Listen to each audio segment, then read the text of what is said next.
We're going deep into the Israel-Iran conflict, shifts in global power, and how international alliances are, changing shape. And we'll be focusing heavily on a perspective that's got a lot of people talking.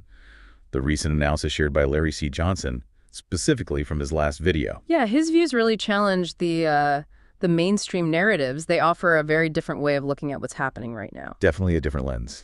So our mission today, as always, is to unpack these insights, pull out the core arguments, and help you understand the underlying currents shaping things. And just a reminder, we're exploring the arguments presented in the material. We're not here to endorse or, refute them, just to lay them out.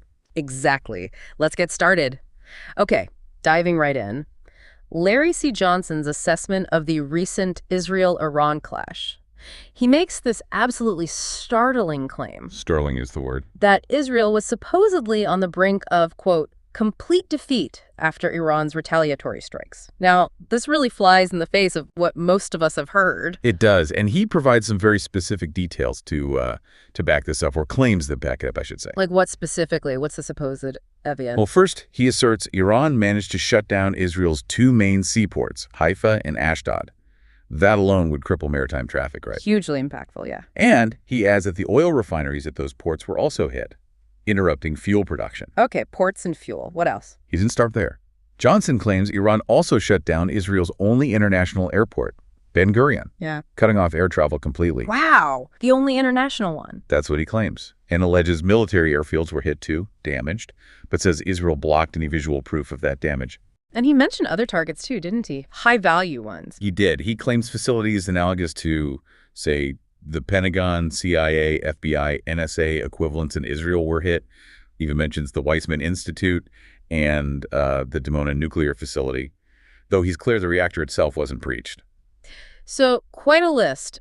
How does he frame the scale of this compared to, say, Iran's own infrastructure? That's an interesting point he makes.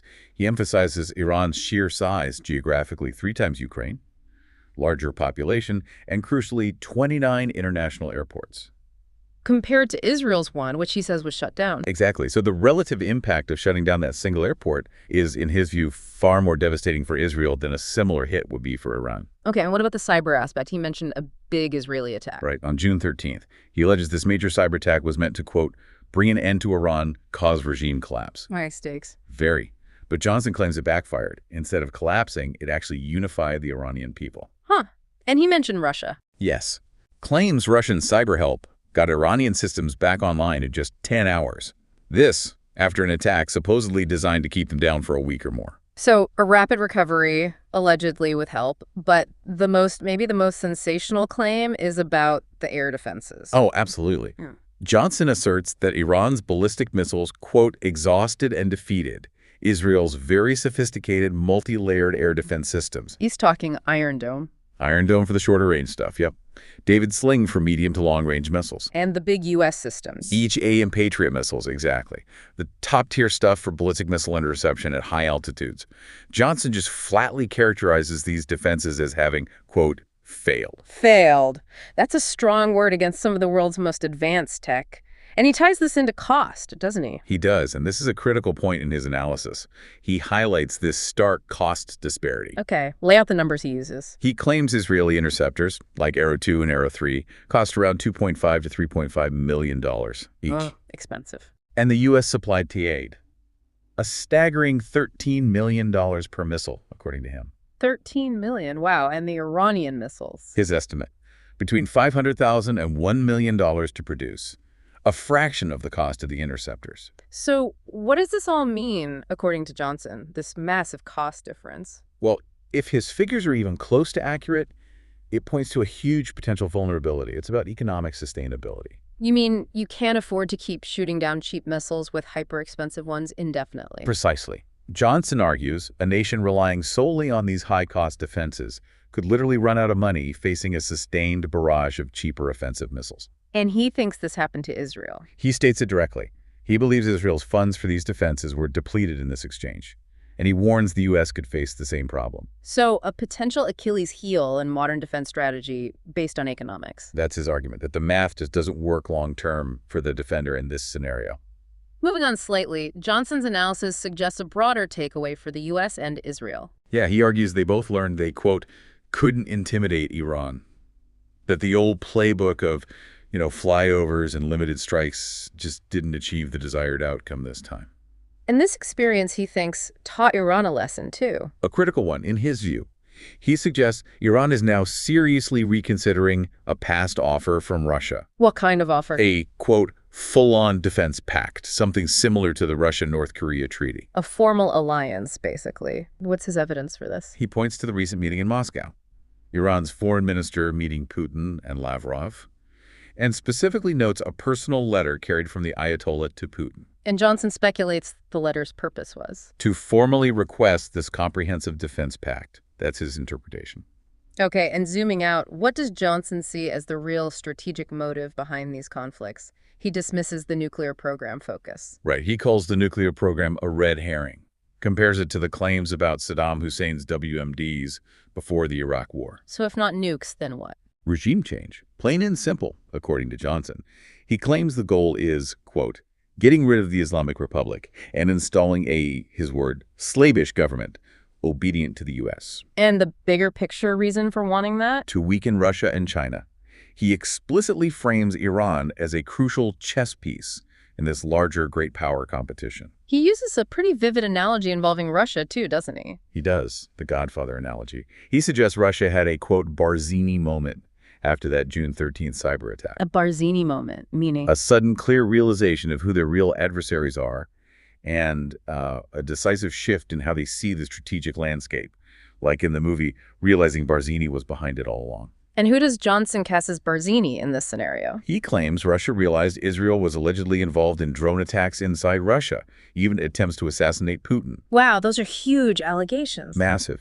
And Johnson's interpretation is that this made Russia see Israel as an active, if hidden, partner in a broader war against Russia, and by extension, against Iran too. He also takes aim at Western media reporting, right? Correctly.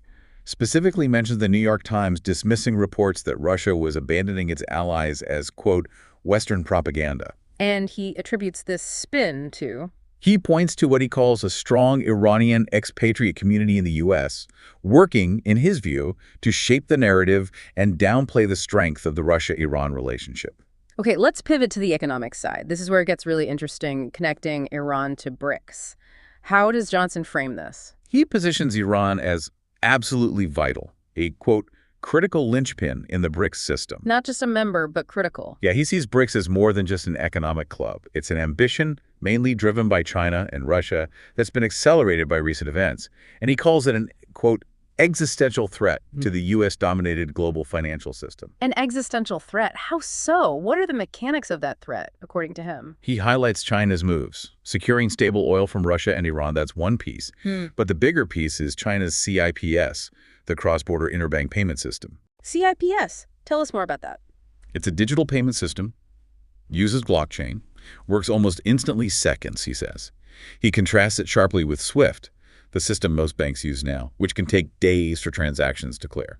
So faster and outside the traditional Western-controlled channels. Exactly. Johnson sees CIPS as a direct challenge, offering a way for countries to trade and transfer funds, bypassing U.S. financial leverage and potential sanctions. And Iran's geographical role. Also crucial. He points to its position for a north-south economic corridor, which is important for Russia, and its role in China's huge Belt and Road Initiative. Both powers, he says, are working closely with Iran on these infrastructure projects. What evidence does he offer for this deepening cooperation between Russia, China, and Iran?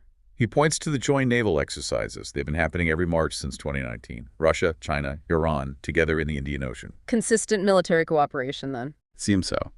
He also notes that right after that June 13th attack he mentioned, President Xi and Putin coordinated on the phone. And there was a recent meeting of defense ministers, Iran, China, India, Pakistan, under the Shanghai Cooperation Organization umbrella. And he interprets this SCO meeting as a concerted effort, a sign they're actively working together to challenge the Western financial order. Now, there is a curious point Johnson raised about a potential U.S. offer to Iran, something about nuclear facilities. Yeah, he mentioned chatter about the U.S. maybe offering Iran $30 billion to help build a civilian nuclear facility. $30 billion? That's a lot. How does Johnson interpret that? He questions it directly, asks if it's basically a bribe, and perhaps more importantly, questions whether Iran could or should even trust such an offer from the U.S., given their history. Does he think Iran needs U.S. help for that anyway? Not at all. His take is that Iran's already getting significant help from Russia and China with its nuclear program. So why, he asks, would Iran turn to what he terms a second-rate power, the U.S., especially given the deep-seated mistrust? Right. He also had some thoughts on the reaction, or lack thereof, from other Arab nations. He did. He was critical of the lack of condemnation from many Arab countries regarding U.S. actions against Iran. He suggests they're acting as, quote, enablers and facilitators. A harsh assessment. Yes. But he adds that this situation actually helps Iran clarify who its real friends are. What about the Straits of Hormuz? There's always talk about Iran potentially closing it. What's Johnson's take? He thinks a full shutdown is unlikely.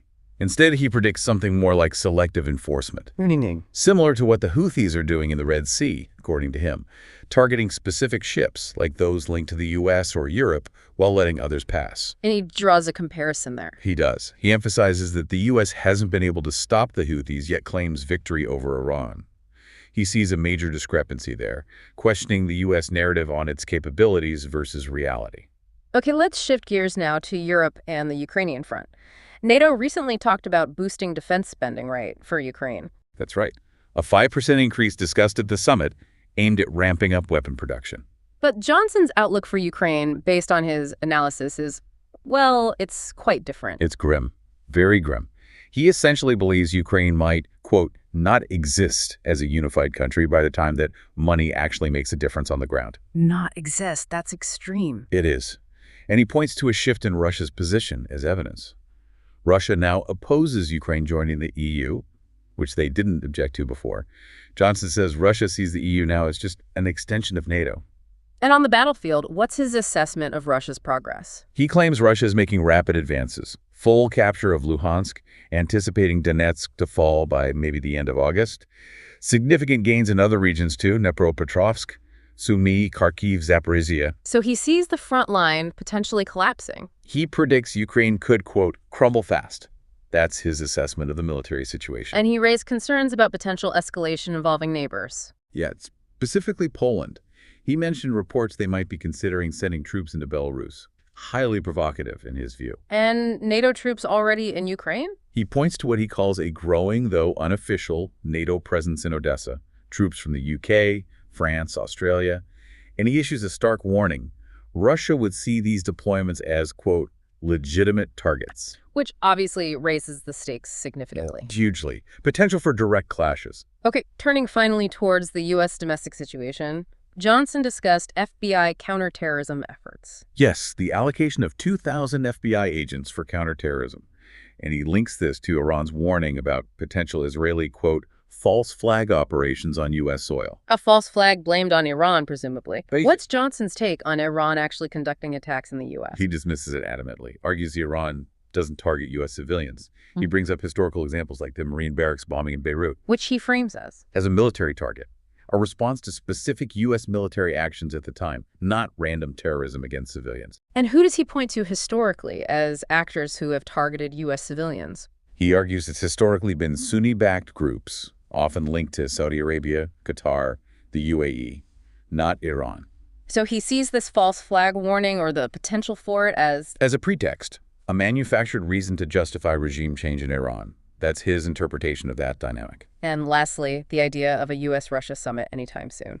Johnson's pretty pessimistic on that front, at least in the short term. Why? It goes back to that Barzini moment idea. He believes Russia's alleged realization that the U.S. and Israel were supposedly involved in attempts on Putin's life has fundamentally broken trust. Making a summit impossible for now. Highly unlikely in the next couple of months, in his view. Suggests a really deep, perhaps lasting level of mistrust has set in. Wow, what a deep dive that was. Into perspectives that really do challenge the narratives most of us are used to hearing. Absolutely. Larry C. Johnson's insights, whether you agree with them or not, offer a starkly different way to understand the Israel-Iran conflict, the real economics of modern war, and this incredibly complex shifting map of global alliances. It certainly does, and it raises a big question for you, our listener. How do these alternative narratives change your understanding, especially the points about the true costs of defense, maybe the deeper motives behind conflicts, and these big realignments of global power? How does it reshape how you see international relations unfolding and maybe the future of global politics? Yeah. In a world just flooded with information, what does it mean if the way conflicts are presented, their perceived reality, might be really different from their actual costs or the real strategic goals driving them? It's definitely something to think about. We really encourage you to keep asking those tough questions, keep doing your own deep dives into these critical topics. Stay curious. And if you found this deep dive valuable, if it gave you food for thought, please do hit that like button, share the video, and definitely subscribe to the Geopolitics Gazette YouTube channel. Your support really helps us keep bringing these analyses to you. Thanks for joining us on the deep dive. We'll see you next time.